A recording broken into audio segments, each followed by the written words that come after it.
আমি তাদেরকে বলেছি তোমরাও দোয়া করো। আমি জীবনে কাউকে পরোয়া করে কখনো কথা বলি নাই। একজন পাঠিয়েছেন তার কথাই বলবো, ঠিক কিনা?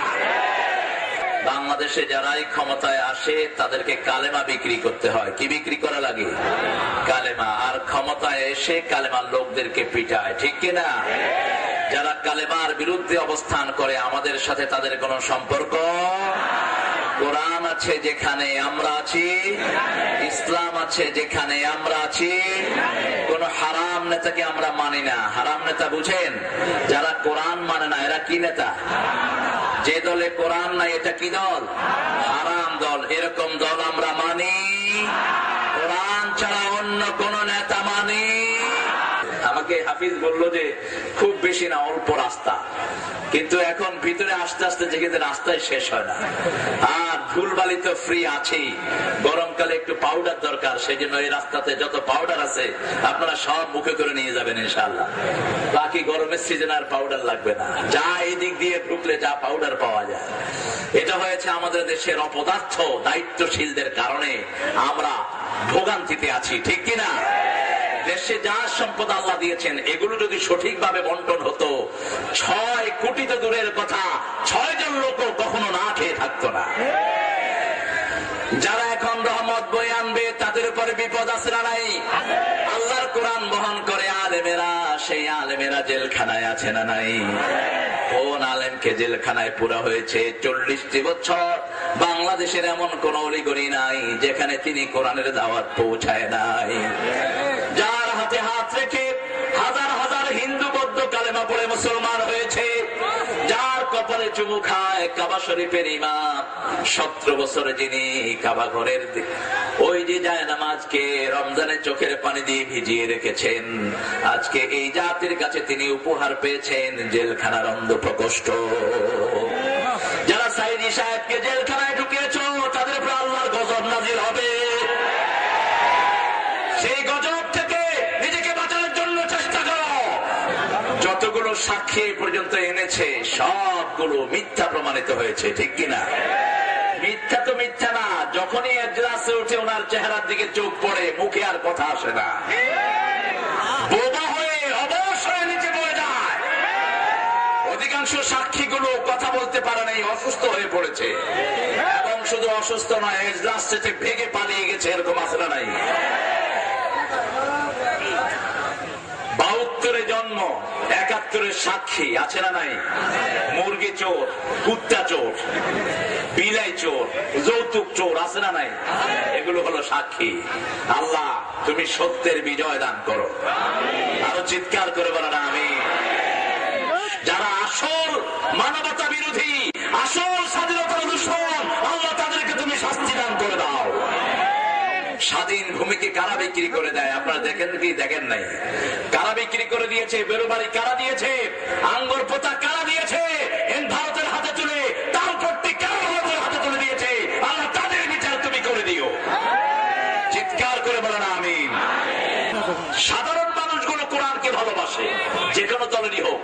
গ্রামে গঞ্জে কোরআনের বিরুদ্ধে কোন দলমত নেই। কিছু নেতার মাথা খারাপ হলো ঢাকা শহরে, যারা কোরআনের বিরুদ্ধে কথা বলে, ইসলামের বিরুদ্ধে কথা বলে, ওদের দলীয় কর্মীরাও ওদেরকে পছন্দ করে না, ঠিক কিনা?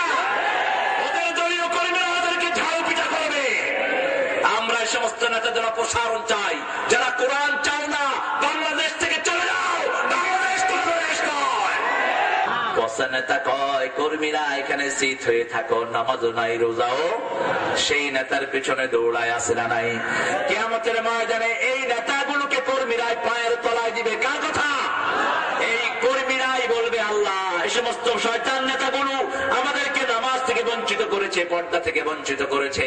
রাব্বানা পড়েন, রাব্বানা আরিনাল্লাযীনা আযাল্লানা মিনাল জিন্নি ওয়াল ইনস নাজআলহুমা তাহতা আকদামিনা লিয়াকুনা মিনাল আসফালিন। এখন আমরা কালেমা না বুঝার কারণে কালেমা পড়ি, ভিক্ষাও করি, ঠিক না ঠিক?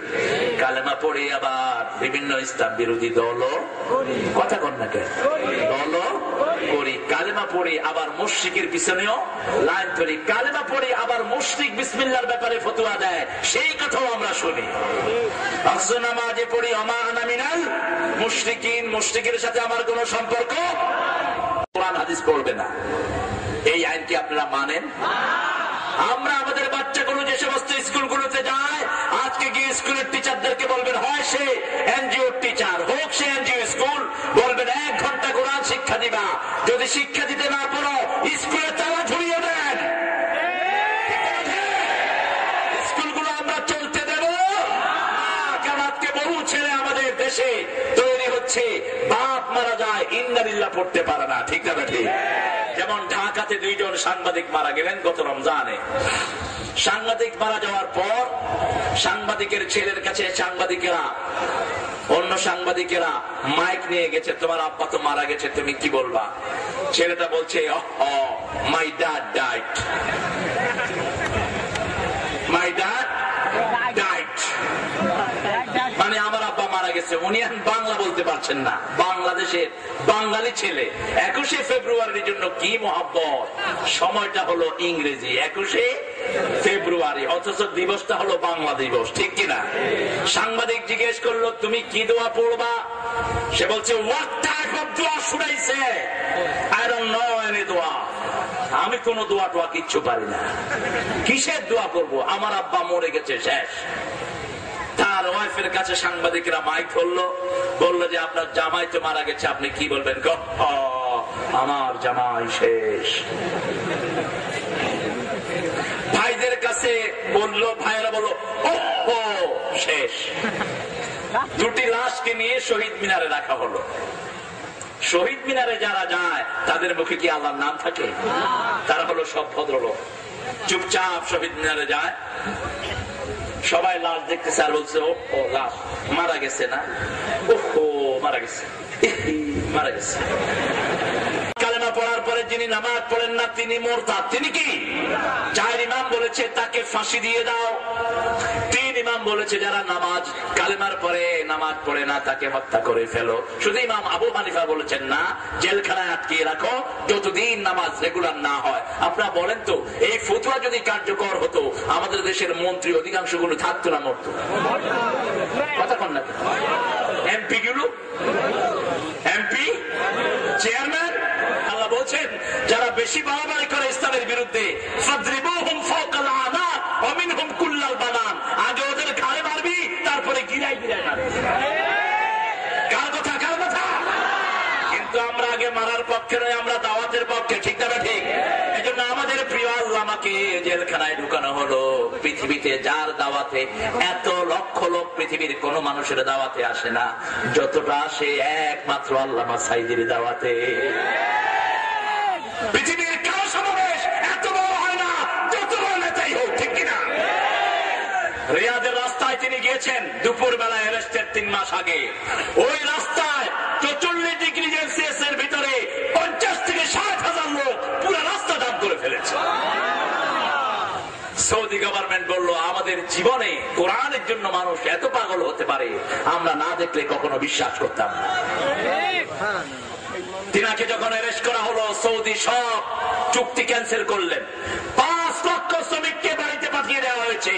নতুন কোন চুক্তি হবে না যতক্ষণ আল্লামা সাঈদী জেলখানা, নতুন কোন চুক্তি দেখবে না সরকার। একজন মানুষ, আমি যার কোলে আমার অনেকগুলো সময় কেটেছে, আমি দেখেছি উনি এই বয়সে তিনার মায়ের পায়ের পাশে বসে থাকতেন। মা মাথায় হাত রেখে বলতো, আল্লাহ আমার এই ছেলেটাকে সারা পৃথিবীর আরেকটা উস্তাদ ফেলায়া দাও। কোথাও যাওয়ার আগে ওই মায়ের কদম ধরে বসে থাকতেন এই মানুষটি। আমি নিজে ওনাকে দেখেছি, কোনদিন বাপের বিছনায় তিনি বসেন নাই, বাপের পায়ের কাছে বসে থাকতেন সারাক্ষণ। বাপ মাথায় হাত বুলিয়ে বলতো, আল্লাহ সুলতানুল ওয়াইজিন আমার এই ছেলেকে বানায়া দাও। এত তাহাজ্জুদ নামাজে কাদা মানুষ আমার জীবনে আমি দেখি নেই। আমি জীবনে বহু ওয়াজ ওনার সাথে আমি করেছি। আমার জীবনের প্রথম ওয়াজ আজকে আমি বলছি, আমার খোলা মানুষ, এখানে আমার কোরআনের মানুষ, আলহামদুলিল্লাহ বলো। আমার প্রোগ্রামটা পাওয়ার পরে কষ্ট করেছে। প্রায় 100 ছেলে আমাকে বলেছে, হুজুর আপনি ইসলামের কথা বলবেন, আপনার কিছু হতে হলে আগে আমরা 100 ছেলে শহীদ হবো, তারপরে হতে হবে। আমি তাদেরকে বলেছি তোমরাও দোয়া করো। আমি জীবনে কাউকে পরোয়া করে কখনো কথা বলি নাই। একজন পাঠিয়েছেন তার কথাই বলবো, ঠিক কিনা? 7 দিন আমরা 2 জন বেরিয়েছি ভোলাতে। আমি তখন আমার মাহফিলের শুরু 1998। আমি মাহফিলের জগতে খুবই নবীন মানুষ। আমাকে এই মাহফিলের অঙ্গনে আনার জন্য সবচেয়ে বেশি কেঁদেছেন এই মানুষটি। ইংল্যান্ডে আমি জুমার নামাজ পড়াতাম।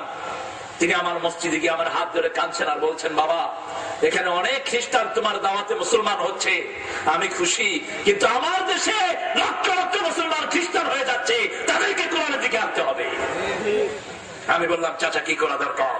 তিনি বললেন, তাফসীরের এই মাহফিলটা তুমি ছেড়ে দিতে পারবে না, তুমি কোরআন তাফসীরে জয়েন করো। আমি দেখলাম ভোলায় তিনি গেলেন, এক এক মাহফিলে 3 লক্ষ 4 লক্ষ মানুষ।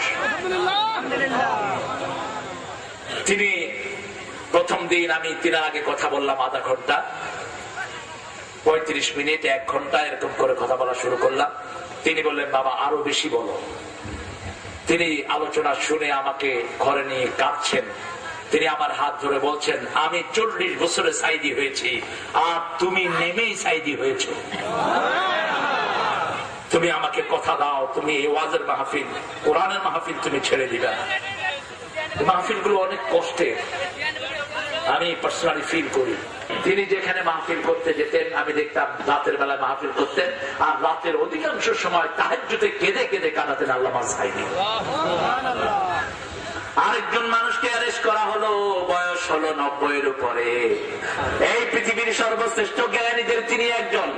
42টা দেশে মুসলমানদের একটা কনফারেন্স হচ্ছে ইংল্যান্ডে, এরিনা ডকল্যান্ড সেন্টারে, 2004 সাল। আমার মতো গুনাহগারকেও সেখানে দাওয়াত করা হলো।